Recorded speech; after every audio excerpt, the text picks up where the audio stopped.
I've had many different jobs. I remember at the age of 9, I realized that I wanted to buy things and not ask my parents for money.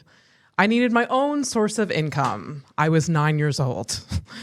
It's not that my parents wouldn't give me money. They're very, very generous humans. I just hated the whole song and dance around asking.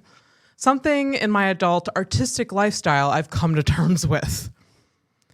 My first source of income was mowing my neighbor's lawn in the summer.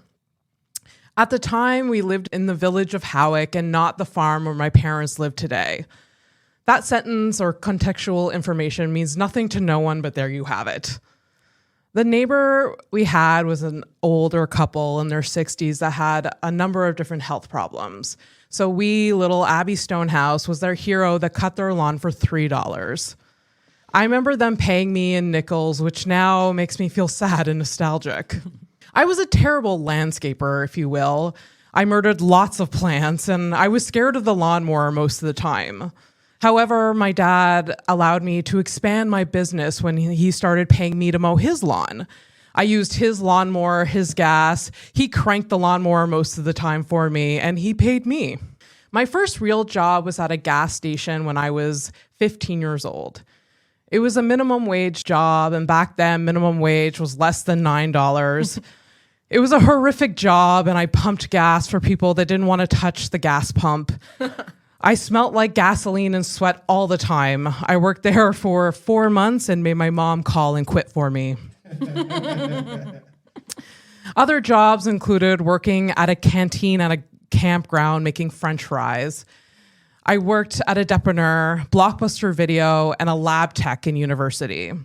The lab tech seems like a big jump. I was unqualified, and so were the people around me. Blockbuster Video was strangely one of the best jobs. Or really, it suited my lifestyle at the time. I was very depressed, and the job was easy enough for me to dissociate for hours on end and still get paid. The last job was my first big person job. With real responsibilities, I was in a job that I thought I wanted, using the education that I worked so hard to get. Turns out I hated it. I hated it a lot. There was a number of reasons why I felt undervalued and underpaid. There were pros to this job, but there were more cons. At the core of it, it just wasn't my passion. If you've listened to my past episodes and you've clued in a little bit to my lifestyle, I'm a little bit of a creative.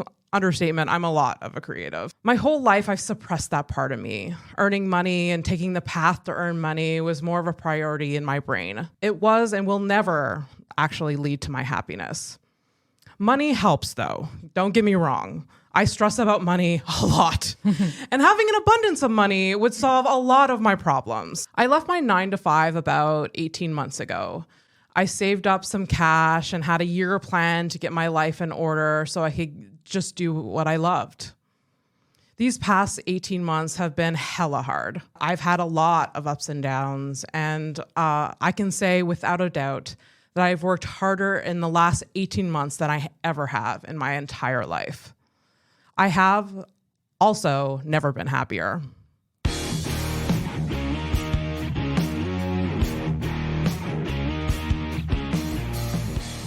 Welcome to House of Stone. Welcome to House of Stone. The podcast where everyone has a story and we get into the nitty gritty of it all.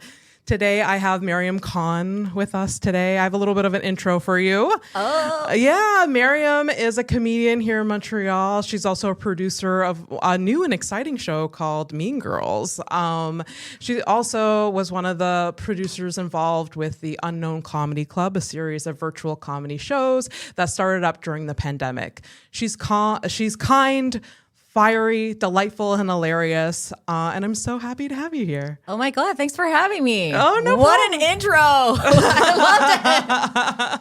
loved it. You looked right at me. You're like, I've never been happier. I'm like, how can I believe you? Intense. Yeah. Intense. No, it was awesome. That was awesome. I mean, I was talking about like work and I got all like fiery. Yeah. I mean, it's just like, I don't know, digging into those memories of just like my past life and the life I have now, there's just like so much emotion around it. Yeah, of course. And I mean, I invited you on this episode with this theme and topic because you've gone through some significant changes in your life recently in that area. Do you want to talk about it a bit? I mean, it wasn't like my choice. I did get laid off, which was the best thing that ever happened to me. It was about like 2 months ago where, they kind of formed it as we've eliminated your role.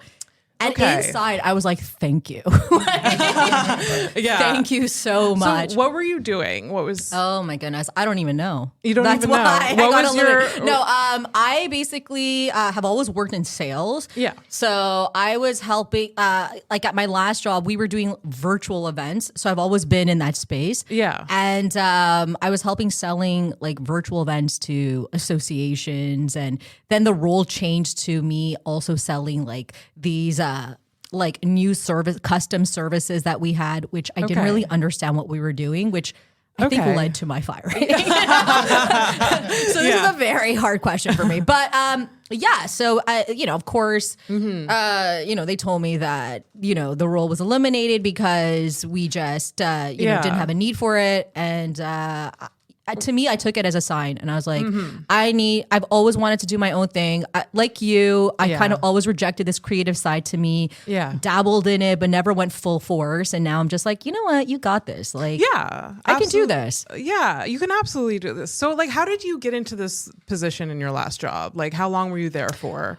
Okay, so I was there for about 1.5 years. Okay. And I got this job because of the pandemic. So I used to work at this other company that did wristbands that like lit up at concerts. And you talked about this before coming in. Like that sounds so wild to me. Just like a whole company. I mean, obviously there's a company connected with little things. Like, when you see glow sticks and you're like, you don't imagine like a whole team of people behind this like glow stick company, but of course there is. Look, when I see these LED lights, like it's getting me all excited. I'm like, but it was such a and this is the thing, I've never in my life ever liked any job I've ever had. I loved that job. You loved the glow stick? I actually loved it because it was a bunch of creatives. Like I still talk to all the people that I work with, which is so rare because normally when I leave a job, I leave the people immediately. I'm like, don't know. Absolutely. If you see me on the streets, we're not friends. Remember, I was paid to be there.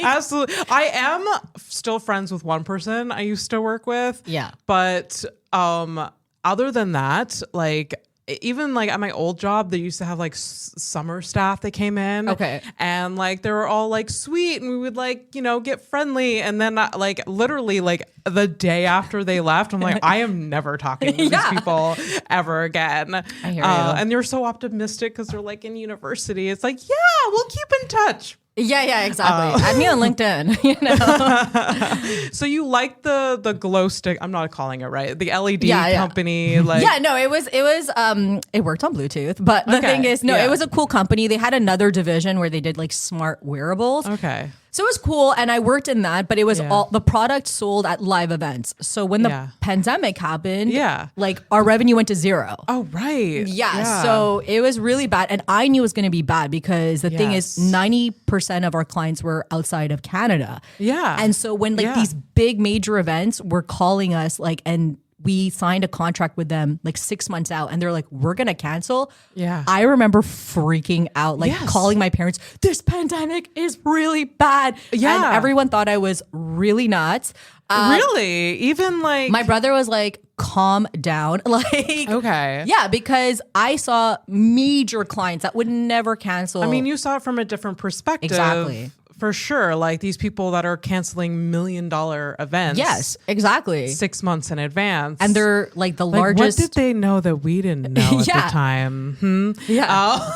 They knew this was going to end the world. So, oh my gosh. Yeah. So I remember having this and my salary was cut by 20%. We worked. Shit. Yeah. Oh. Zach felt that. Zach felt that. Oh my God. If you take 20% of my income, I make $0 now. That's not how I mean, that's kind of what happened to me too. And I still stuck it out for like a good year because so it was really intense. But then eventually and then you moved to this other company that I moved to this other company. completely for the money. Yeah. They were paying well. And then at the time, they were doing virtual events. Yeah. And they were selling that. So I was like, okay, like I've kind of been in the event space, so I can easily transition into that. And it's like a technology you're selling.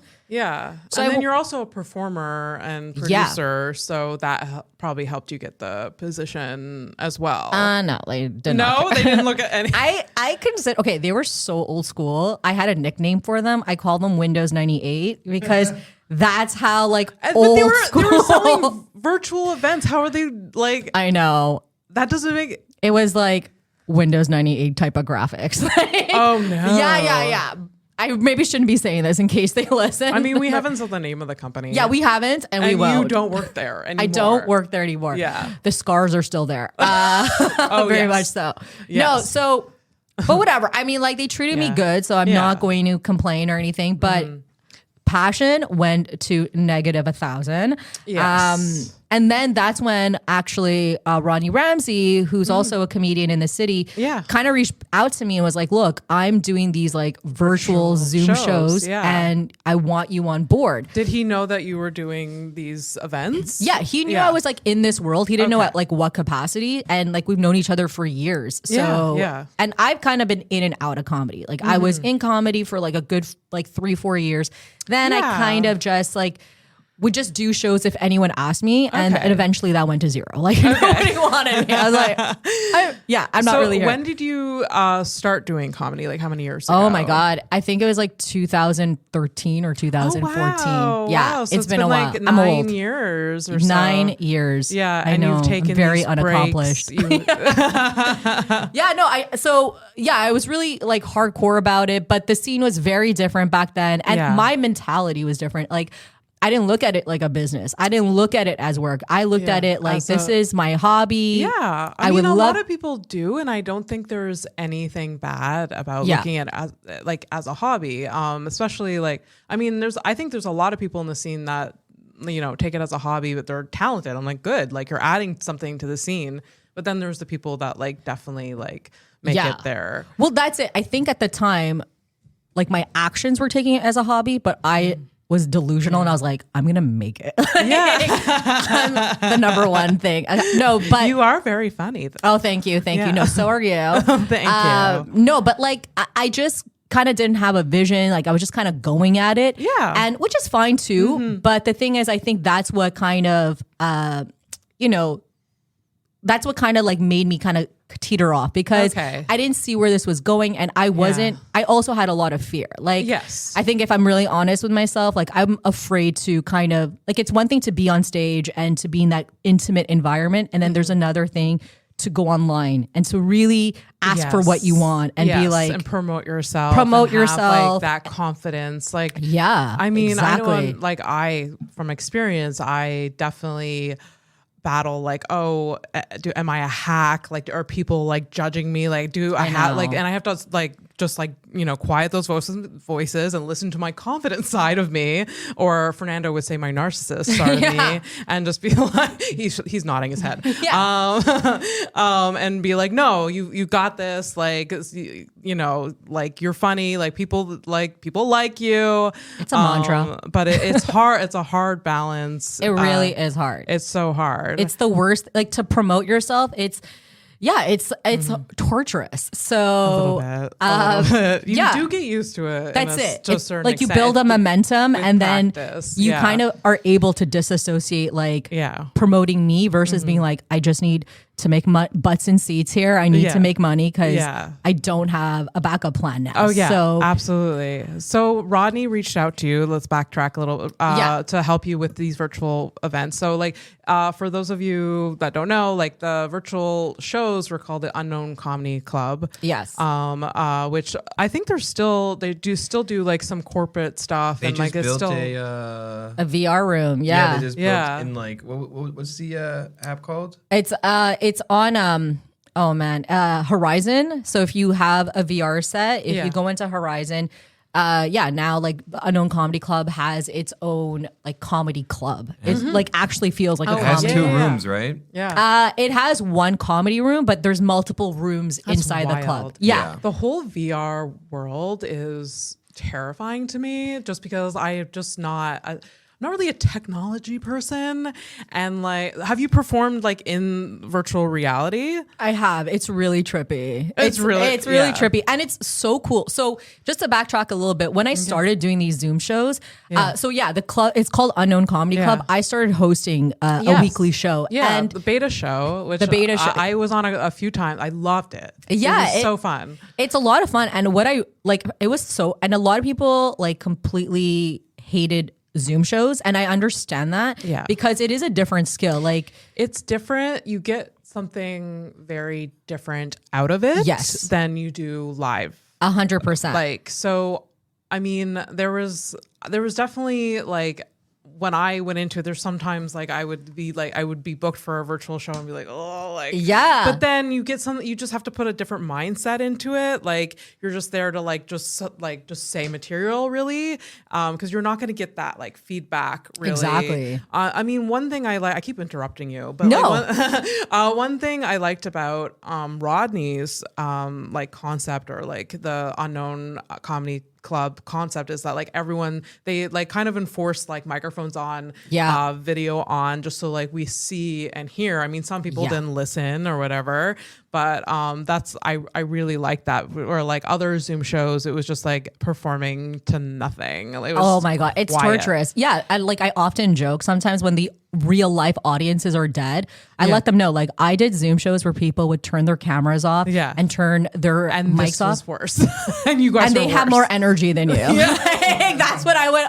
That's what I say. I love that. I love that. Like, that's my opener. Like, pick it up, guys. Pick it up. Yes, absolutely. There are those crowds who are just like, are you literally scared of me? Like, why are you not reacting to anything that anyone's saying? No, but it's also, like in the real life, they just don't know how to socialize anymore. Like, they've been in the basement for too long. It's true. It's very, very true. It's like drugs. Like, some people can come out of it, some people get addicted, and some people it changes them for life. Like, there's no point of return. Yeah. I think like the lockdown, the pandemic has changed a lot of people for life. Oh yeah. I mean, everyone for life in a different way. Yeah, exactly. So it was doing those Zoom shows, and I was doing it weekly, and it was so tough at first, and I was like, kill myself. But like at the same time, I had nothing else, going on. There was a lockdown. So, absolutely. So I stuck it through, and it kind of reinvigorated my love back for comedy, which was really positive. And I started seeing my growth. And I was like, oh wow. Like, I think especially with the beta show, where it was just like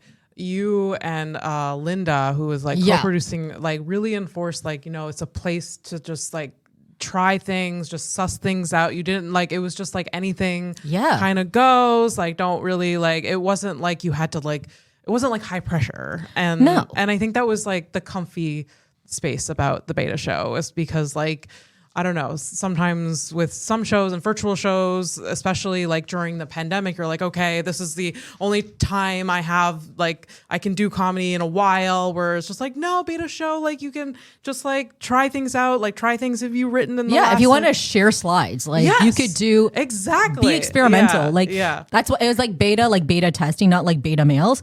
I had to a lot of people had that impression. So I had to like look that up before the first beta show. I was like, what exactly is Mariam talking about when she says beta? No.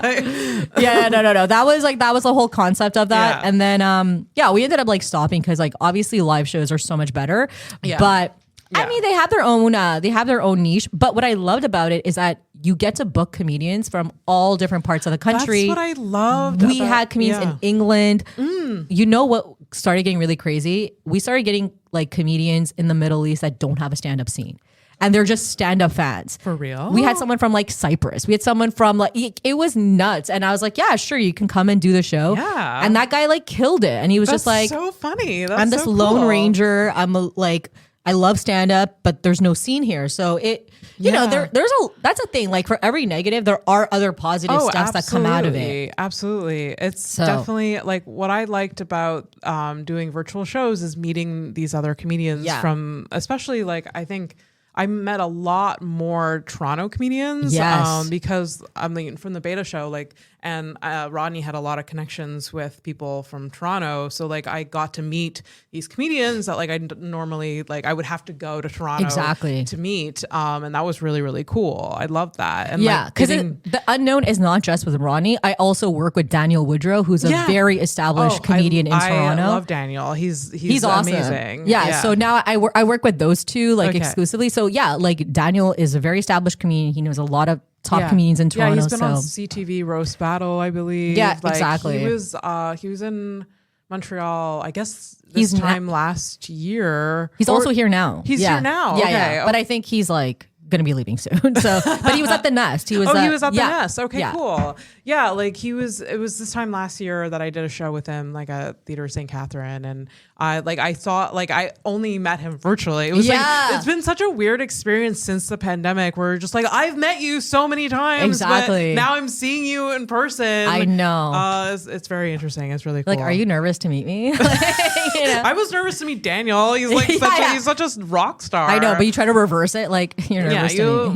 I'm the special one. I know. We do have to lie to ourselves. So you've been unemployed for 2 months. What is the plan? What do you want to do? Oh, come on. I know. Well, right now, I'm like, I need to make money. Like we can't. This is another thing. I don't want to be like a starving artist. Like I do not want to be that person. Especially I'm older now. Like we can't. Our body literally can't handle it. Yeah. So right now I am actually consulting and freelancing for like startup companies and help them with like their whole sales process. Amazing. Yeah. So I already have like 2 clients, which is great. That's amazing. Yeah, it's pretty cool. But of course you have like that imposter syndrome. You're like, just call and say this. You know?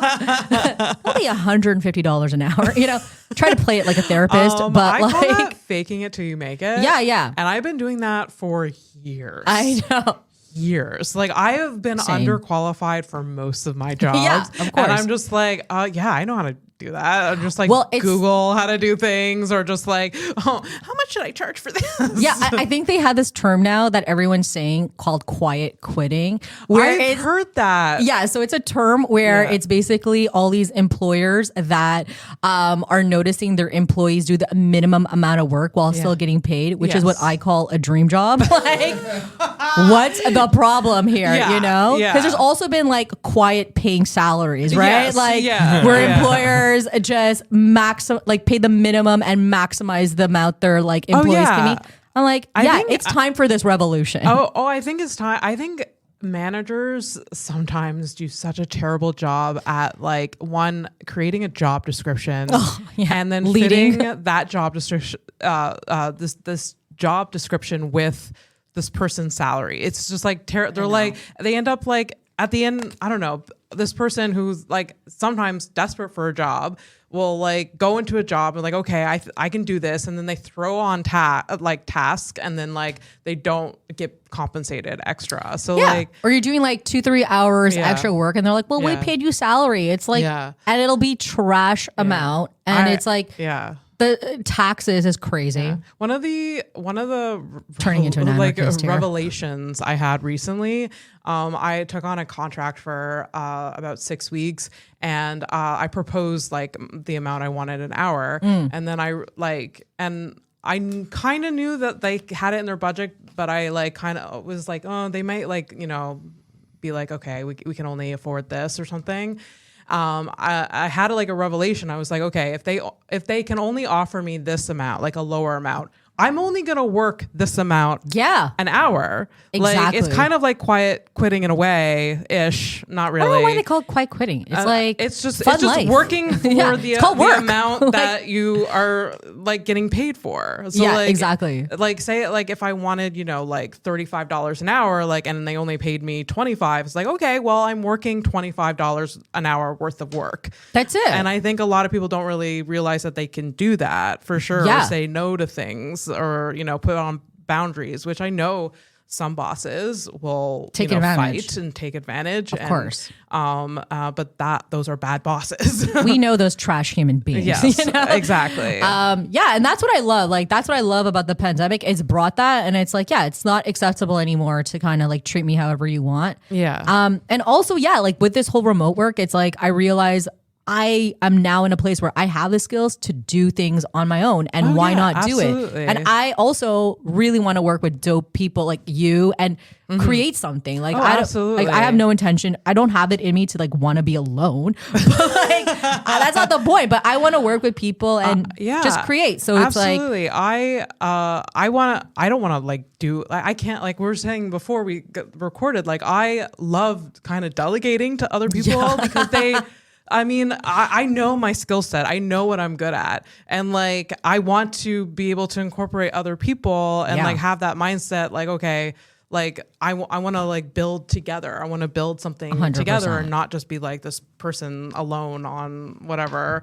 At the end of the day, like I want to help everyone and bring everyone up. And a part of me is also like, if I'm alone and I make $1 million, I'll be happy too. But like, I'm not gonna sit here and be like, I would be so upset. But I'll buy friends. I'll delegate and buy friends. No, but I mean. So yeah, to go back to what you're saying. So like I'm doing that like for money, but like also it's freed up a lot of time where I just want to hit up as many mics as possible. I want to get better. I'm co-producing a show now. So it's called Super Mean Girls. It is a riff. Oh, I'm sorry. It is a riff from Mean Girls, but so it's like a monthly thing that we wanted to start. It's me and the voices in my head. We wanted to start doing. But it's super cool. I love that. I love. Yeah, it. we had. I love all femme lineup or all mostly femme LGBTQ. Yeah, and people love it. Like you know, it's just like it's also just like. I don't think, this whole debate, I know, like now I'm just going into something because you triggered me with all femme. Like most comedy shows, you'll have 1 or 2 female comics, and the argument is always like, well, there's just no girls that want to be comedians. Like there's such a low amount. But I think that in the Montreal scene now, there's a lot. There's a lot more girls. But when I started, there was very few femme comedians. And now there's a lot more. There's definitely a lot more. There's just a lot more comedians. Period. Yes, but absolutely. I will say that I do think that like just subconsciously, and I don't think people do it on purpose. Like even bookers, it's like you're just so used to having like 6 guys and then 2 girls. And I just think that like people don't realize like that's what you're doing. And it could be very well. Like there just aren't enough girls. But my opinion is just that like, no, I think we're just like conditioned, all of us, to think like that's just normal. And we just continue to do that. But yeah, when you kind of change it up the vibe, you do change the vibe of the room. You're changing the whole setting, and it's like it's still funny. And so absolutely that was just a little tangent. So you're starting this monthly. You you're self-employed. You're making money that way. I'm gonna crash and then you're gonna I'm scared, Abby. It's terrifying. It's like, I mean, like I said earlier, 18 months ago, I, started this path, and I can't express to you, I was tell me about unwell. Your path. I've been unwell for like a year, trying to get like things rolling, like things in place, just like, but I just had to believe in myself and take this risk that it would work out. And if it didn't work out, I would figure it out. And and like, did you try to do everything at once, or did you spread it out? Well, I definitely spread it out. Yeah, I think that's the key. Yeah. So it would be impossible for me to do everything. First of all, after I left my job, I just kind of took it. I left my job when it was like basically in lockdown. So like I couldn't even do shows. I could do virtual shows. So I couldn't even do. So I took like that opportunity. I'm like, okay, I'm gonna chill, just recover. I needed to like, work on my mental health a little bit, just like take care of myself. And then I slowly got into just like writing more, and then like diving into projects. And then shows started opening up, and then I started like my monthly again, and I started a bi-weekly show, and it's just like it progressed from there. And then I built like, I started producing with Michelle again because things opened up again, like the Lawn Laughs.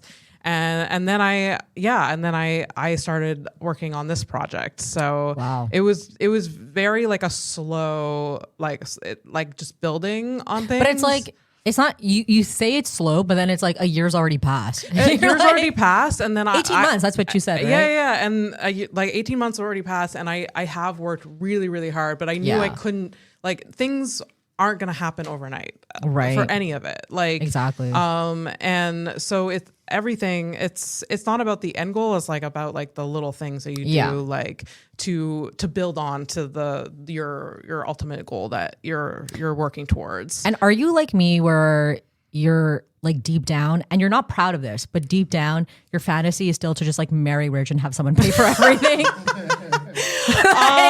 Like just That's not my fantasy. Oh, yeah. Like Like we're not proud of it. It's just there, you know? I just think. I mean, I would want to be in love. Like, I'm not going to Yeah, marry yeah. for love. But can love money. for money. I'm not going to marry for money. I'm not be going to a- marry for love. yeah. Yeah. I mean, money would make things so much easier. Yeah. And I'm not going to sit here and be like, I'm just doing what I love, and it doesn't I matter if know. I'm poor. Like, I worry about money every single day. Yeah. Every single day, and it's so damn stressful. money. It adds so much stress, and it would just be such a relief, Right. just to just do what I love and just have an abundance of money. Yeah. It would be so much easier, but that's just not reality. No. For sure. And I can't wait for But OnlyFans is. No, I'm kidding. right. I would literally. I thought about it. I was like, dude, I could get away with fee. I would could do get it. away I with would like literally do it. I don't think I would show my pussy, but no. I would definitely show my tits. I would show Wow. my feet. Okay. So I do have a Patreon. So if someone hits Yeah.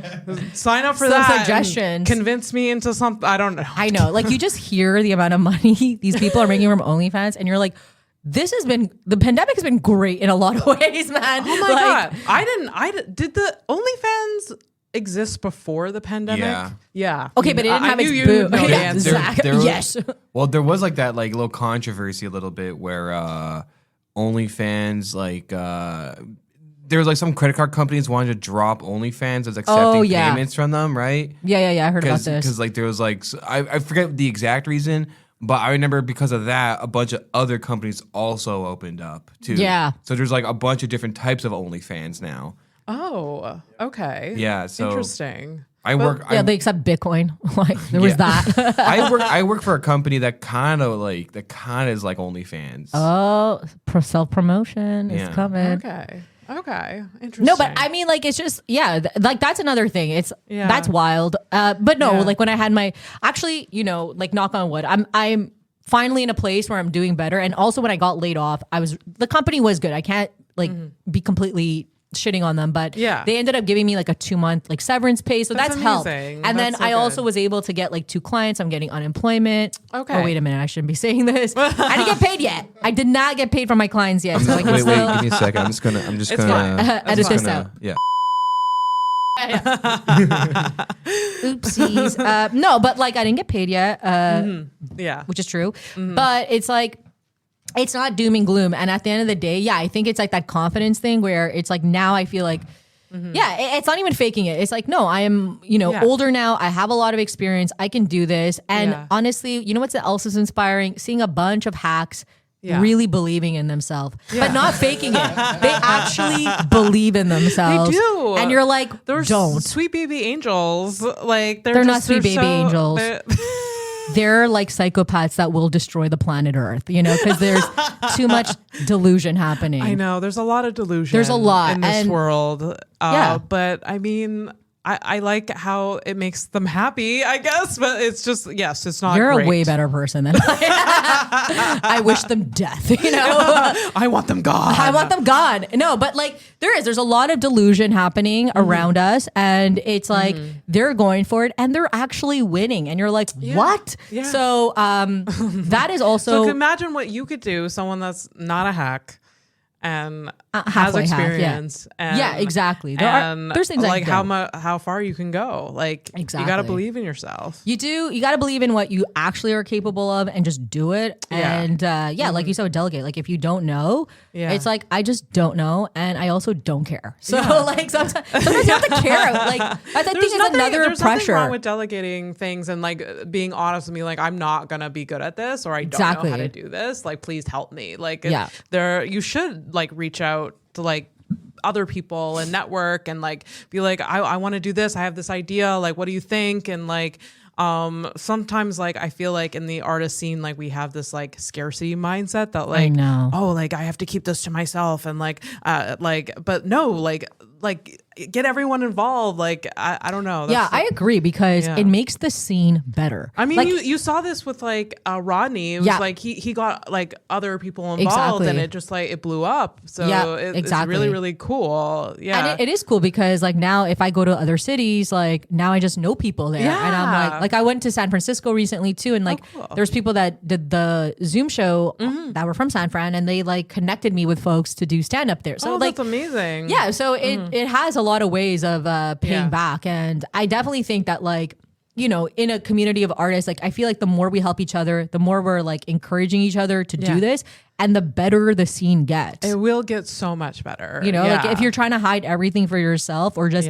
like an exclusive few, it's like, okay, but like it like you can't capitalize it as much long term because it's only going to be a selected few that are doing really good, but they're going to eventually leave, and the rest of the scene is going to be absolutely bad because you haven't provided a space to nurture the talent. Oh, so, absolutely. I totally agree. I want the Montreal comedy scene to just like blow up. I would love that. I would just love. I mean, not that this podcast will. I hope this podcast, like I just, I want to highlight all these amazing talent and artists on this podcast, and like hopefully like other people will see it. I want to move. I want to leave. I would love to go. I need to get out of here. No, but like, I think that like the future is like with the VR shows, it's like all the scenes are just going to combine into each other eventually, and I think like nurturing your local scene too is important, but like. Do you think the VR shows are here to stay? I think so. Are they just going to get bigger? I think the metaverse is the future. Like, I don't know if you've ever been in a VR setting. I've never. Oh my God. It freaks me out. Like I said, like I don't know even how I'll react in it. Like, listen, it's like watching a Netflix show and not being able to stop, except you're like, not just watching the show, you're in the show. Yeah, you know what I mean? Terrifying. Is it not terrifying to listen? The world's already going so down. I'm ready. I'm ready for someone to hit a button and for it to all implode. Like, I'll take that over a slow burn. But in the meantime, I'll disconnect and go into the okay. You have those goggle thingies? Yeah. So like Ronnie has a pair, and like we've been kind of like sharing it, but it's definitely, you have to get used to it. It's not super easy to navigate. It's not that, it's intuitive, but not that intuitive. But it's cool. Like I did a stand-up show with a guy from San Fran, and like he was so good. And that's so cool. Yeah. And so is it like playing a video game? Like you have to like control it, a little bit, but you have avatars. So like you get to, and it's so trippy because I've literally had conversations with Rodney in the space. Yeah. And you literally feel like this. Like Zoom does not feel real life.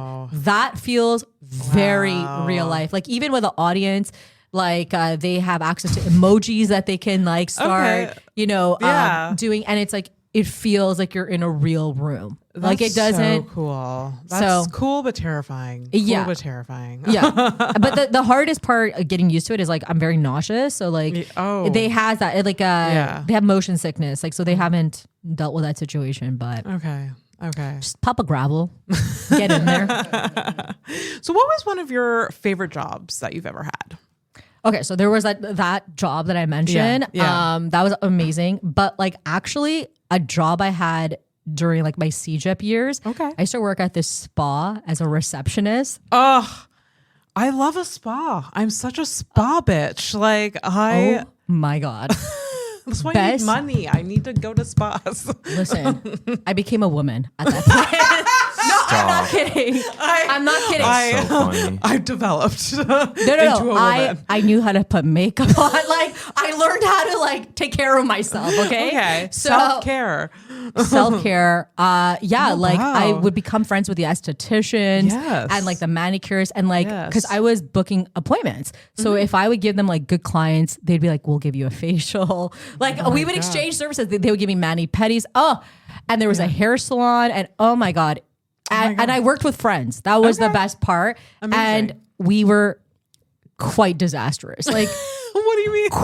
Oh, okay. So on Sundays, our managers would not come in. So it would be me and two of my friends actually working at the spa. Okay. So I remember our shift would start at 10 a.m. And if we'd party the night before, like one of us would be like, listen, we would take turns who would come in at 10 and the other two would come in later because we'd be sleeping in. We knew what spa rooms were not like taken. Oh, We'd right, book the room and one of right. us would go to sleep in there. Like, Right. Oh, yeah. Oh my God. At the Yeah. end of the night, at the end of the shift, we'd go and like just like take the products and like luxuriate, in them. Like everyone is This was- doing that probably. It was called no quiet ma- quitting. We've been doing it. We've been doing it. We've been doing like for sure. I used to take advantage at every job. You have like, to. You have Paying yeah. me, yeah, it was $9 an hour I was getting Yeah. paid. Okay. Wait, what? I was getting paid like $9 an hour. Where was That this? was like At the minimum spa. wage. Like Yeah, that's what it was. Wait, I'm how old. long? How long was this? This was like 2004. I'm old. Oh Yeah. wow. Yeah. Yeah. It was like, and then the services are charging are like $150, and you see how much money the owner is making. So you're like, yeah, I'm going to like dip my hands in paraffin, which is hot wax, and I'm going yeah. to luxuriate. Oh, I'm yeah. going to have moisturized hands, like at the yeah. end of this. So you're paying me less than $9 an hour. I'm going to have soft hands. yeah, exactly. I mean, I've like at any job, you sort of there's where you can take advantage a little bit, and especially if you're feeling undervalued or underpaid in any way, you're just like. I think we were just young and like Yeah. didn't care, Yeah. which is true. Like I feel bad. Any restaurant owner, like I get it when they're like tough. I'm like, yeah, you're hiring 18-year-olds. Like they're Yes. not going to care. Yeah, they That's and maybe their part of they the job. shouldn't. To Yeah, a certain extent, they should care the appropriate amount. Yeah, Not, exactly. Like, sometimes, like I've had managers or people in like position, like when I worked at Blockbuster. Oh yeah. There was like some managers or like assistant managers that just took their job so oh my God, yes. seriously. You're like, I'm who like, are you? dudes, Yeah. we're renting DVDs to this is I a know. dying industry. We all know this. We're getting the emails from like corporate saying like we are dying, but you're taking your job so this is the time that we all should fuck off like as much as you can. Like I know. I stole so much candy from Blockbuster. Oh, yeah. And like I mean we just got free rentals anyway, which was course. like the best. Yeah. I mean in 2007 like You were we like had Quentin things called Tarantino. DVDs. We had things called DVDs where you had to like go to a store and get. Yeah, and, yeah. And we didn't. There was no streaming. And this was the place you got it, and it was the best. It was like it was so much fun. It was so much fun, and I worked with a bunch of like idiots that were like course. funny and like Of course. also nerds. Nerds are really fun to work They're with. the best. They're really like Yeah. Fernando's a nerd. They're really fun to work with because like especially with me, they thought I was like really funny and delightful because I didn't know You're also I didn't just know- a girl. I didn't know anything. They're like, I didn't know anything about any like. I mean they were renting out like video games and they were just like so fantasy whatever fantasy and I was like Zelda, The Legend of Zelda. like the Zelly one the Yeah, Zell yeah. like where do we like I'm like and like people be You like were oh, the Reddit before Reddit existed. yeah. But like some of these employees were like these indexes for all of the like They for knew everything. movies and video games, and I knew nothing. I don't know how I got hired because I mean I was a teenager. They just Yeah. needed whatever. But like I remember in the job interview, they were like, "Oh, what's one of your like what's one of your favorite movies?" And I think I said the stupidest answer because I couldn't think of something. It was something like, "Oh." I really thought like My Big Fat Greek Wedding was funny, and that's like the stupidest movie in the world. Well, not back then. It wasn't back then. No, I that's don't pretty know. funny. Yeah. But even back movie then, still like hit. when I got hired, Big Fat Greek Wedding was 10 years dated, and I was just Oh, like, right. it was like panicked, and it was like the first movie that like popped into my brain for some reason. Yeah, but it's a good one. I guess so. Anyways, I remember actually now that you're bringing it back when I was at the spa, I was so nervous at the interview. Like back then too, we took interviews so seriously. oh my god, I I don't know. cannot express to you like, and you're every- like, it's $9 an hour. Yeah. And I'm taking this so unbelievably seriously. Yeah. And like you have to be coached. Oh like, my okay, God. listen, they're gonna Yeah. ask you what your favorite animal is. And the manager loves dogs. So Yeah. you better say a dog Yeah. because it's a man's best friend. And I remember the question came up and I was ready. I was Oh like, yes. Oh yeah. I'm like, a dog, it's a man's best friend. Oh my God. And she was like, you're hired. That's all you needed to do. Yeah. No, people to this day get really nervous. I get being nervous for interviews. I get Yeah. it. But I used to interview people, and let me tell you, I know. it doesn't.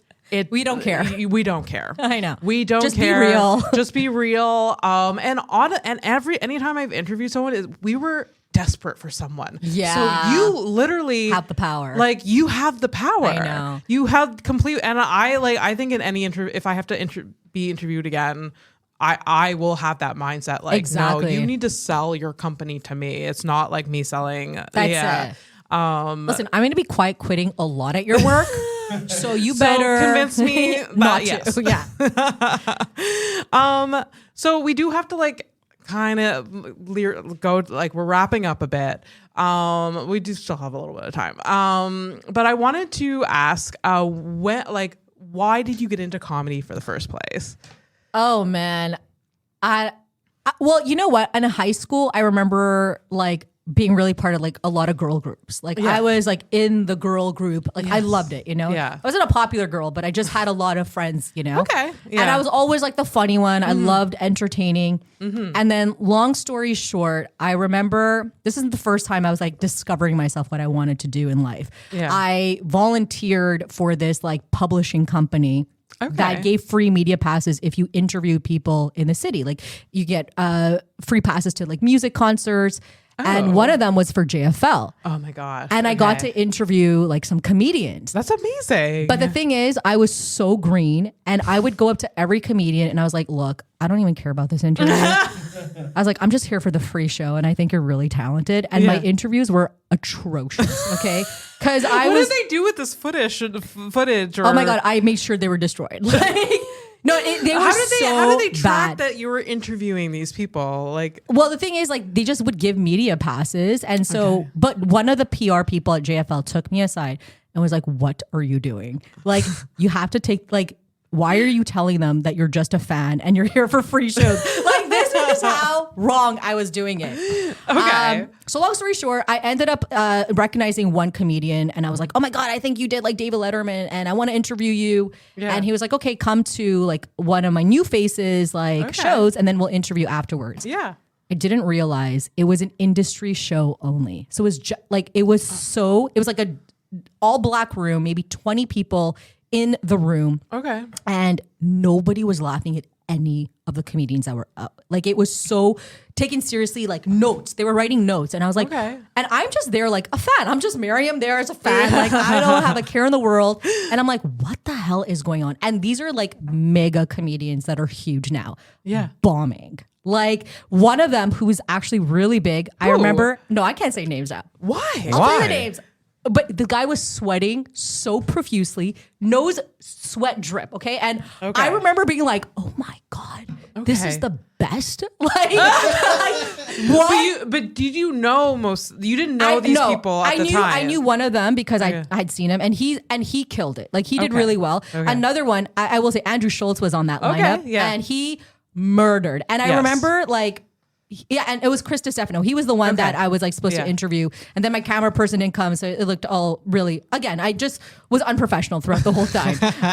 So I remember like when Chris DiStefano and Andrew Schultz like did their set, like industry folks would literally run up to them afterwards. Yeah. So like they had that star power and you can really feel it in a room. Yeah. Like, you're absolutely. like, whoa. During Just for Laughs, you like when someone walks into a room, you're like, we saw Chrissy D's podcast, like a live this year. And like, he was phenomenal when he back walks then. in the room, you feel the energy change. Cause like, that's how it felt. So like, and he's so down to earth and weird and funny, but like he just has this energy and confidence about him. Yeah, I think it's called success, but it's called money. It's called money. Yeah, that definitely helps. But yeah, he kind of had it back then too, and especially in that lineup. And there's another person who like really made it, but he was, oh my God, it was, I won't say his name, but sweating bullets. And so I remember seeing this and being even more inspired. I was like, okay, if this is the best, like I'll be here next year. And no,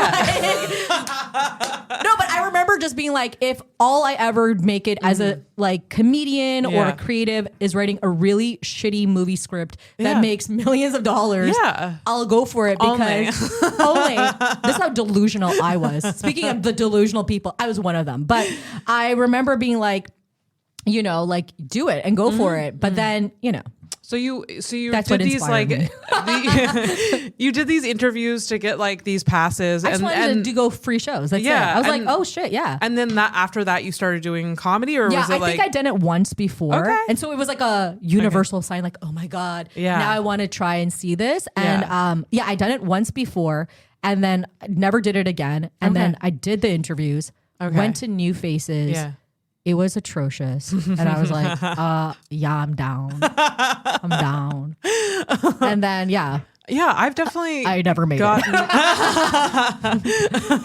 I've definitely gotten very inspired by Just for Laugh shows, like the bad and good ones, because I'm like, well, I just love being around these creative people, and like, you know, like even if they're bombing, you know, like, okay, you are talented, you did work hard to get here, so it's very inspiring for sure. For sure. Wait, are you talking about me? Like I just checked out because I was back there. I was being like, Just for Laughs in general is just like very inspiring. Oh, to be 100%. Yeah. 100%. It's very, especially if you're a stand-up and you're in that environment and you're not part of the festival. Yeah. It drums out a lot of emotions. Oh yeah, good for and sure. bad. You know. Oh yeah, absolutely. Yeah, because you're like, fuck, like what am I doing wrong? And you know, or I mean, I don't think I had negative emotions like me. in the I mean, I don't know, maybe I always see it as like I just get inspired hearing these fresh, like these people that I've never seen before, or so these new comedians that I've never seen, and their material and like the way they perform, and then also just like seeing the comedians that I'm a fan of and like seeing them do like their new hour. Like I don't really sit there being like, oh, I wish I was there. No, I'm not like that, but it's just like sometimes I don't get tough on myself like I wish I was there. I get tough on myself like you should work harder. Yeah. You know, like believe in yourself more. I get that. It's like that's my mindset because I've always had that. So I'm just like, you know, like you can just put the work in, and like that's how. Oh, absolutely. But I definitely go into negative places because I'm too critical. You know. Okay, I definitely get that. I have like experienced that, but I try to like snap myself out of it. It's like, no. That's a healthy approach. I mean, it'll take me decades to not do that for sure. We always end the podcast with two questions. Okay. The first question is, what is the hardest thing you've ever been through? Oh man. I think the hardest, I don't think there's like one moment that was the hardest thing. I just think that like in my 20s, like anytime I had a failure, I took it very seriously. And I was so hard on myself and I allowed myself to drown. So I remember doing really bad in university, had bad grades. It was like the end of the world for me because you know, I come from like immigrant parents where like grades meant your whole self-esteem. So it was like literally that. I remember any relationships that would break up, I would be a disaster. Even if it was like a friendship, like I took it so hard and like literally I would go into like depression. Oh, absolutely. So, and I feel like now, like I still experience those things, but I'm able to deal with it better. And it's like you'll get yourself when back you're up. older, I find that you deal with failure, at least from my experience, I deal with failure a lot differently. Like I think I definitely can relate to like being in university and being like, it's the end of the world that I'm not acing every class, because like my whole identity was like being a student. Exactly. Right. But like not everyone is designed for university. Not everyone's designed for and I don't know. Yeah. And I mean, as a comedian, we fail all the time on stage. So it's just like the hard dose of reality every single day almost. That you're just like, okay, failure actually leads to something productive. Like you build on that. You can grow from failure. But I feel like it like, and I would hear that my whole life, but unless you experience it, you have to like really feel it. But I remember like, because you gave me that question before and I was like, man, like maybe my life is going to sound easy, but no, it was just like, it was like anytime like a friendship didn't work out, a relationship didn't work out. Like I have always been the type, like I beat myself up about Oh, it. yeah, And I was yeah. like really, really tough on myself. And like I wouldn't okay. get out of bed for like days. Like it was Oh yeah, pretty bad. absolutely. I totally get that. And now I look Yeah. back, I'm like, that's embarrassing. Like It's not though. Yeah, I mean, you I'm felt doing it those again. feelings. I'm doing it again. Yeah, you felt those feelings and they were real. So Yeah, like that's you just it's good to experience high emotions sometimes and just like feel it, but then learn from it for sure. Yeah. for sure. I've definitely beaten myself up over like things that like I wouldn't do now. Like if a Yeah. relationship like failed, like You're like, I would "Thank be you." devastated, but then like I don't know, like I wouldn't like You'll survive. Like Yeah, you'll be fine. yeah, and exactly. you've already come through it better actually. Yeah, yeah. So you're like, oh, I can't wait how much better I'm going to be after this. Yeah, absolutely. So the next question is, what are you most passionate about? Yeah, I think like what I'm doing now, I'm passionate about like just, being more creative and passionate about working with like people that are on the same wavelength and creating like a more meaningful life, like that's what I want. Like I want to have purpose and I want to, it's not just about me, but I want to work with people like where we're going to create something Yeah, and like, yeah. connecting with other humans like on a deeper level. Like, when you're doing stand up Yeah. and like you see like this old guy alone and he's like laughing at your jokes and you're like, who are you? Why are we connecting? Like it's magical, those moments. Yeah. You're passionate about this connection with people, this creative connection. Exactly. I totally get that. And I wish I discovered this sooner. I don't know if you could relate just to like I only started doing comedy when I was 28, 27, 27, 28. And I try not to regret anything in my life. Yeah. And like, you take a certain path for a reason. But like, I wish I like just dived into my creative side like so much earlier. Like I just suppressed it so much. And even though like I look back at my life and like, I was so creative, but I was just like, oh, like you're supposed to just make money. You're supposed to get educated. Like that's not what life is about. But now like, I'm glad I figured it out. And you know what? And I also have that. Like I started pretty late also. But the thing is that like all those life experiences is what makes you great now. Yeah. And like you can't like I do find like if you're just was a creative from the beginning, Yeah. maybe you wouldn't have lived all these life experiences Yeah, that make absolutely. you who you are now. So Oh, absolutely. And you're doing it now. And you're another doing thing. it. You're doing We it. are doing We're it. doing it. We're Yeah. gonna be amazing. We are amazing. This is our universal mantra. I'm We are amazing. amazing. We are amazing. We're gonna get that tattooed on our bodies Yeah. right after this episode. Yeah.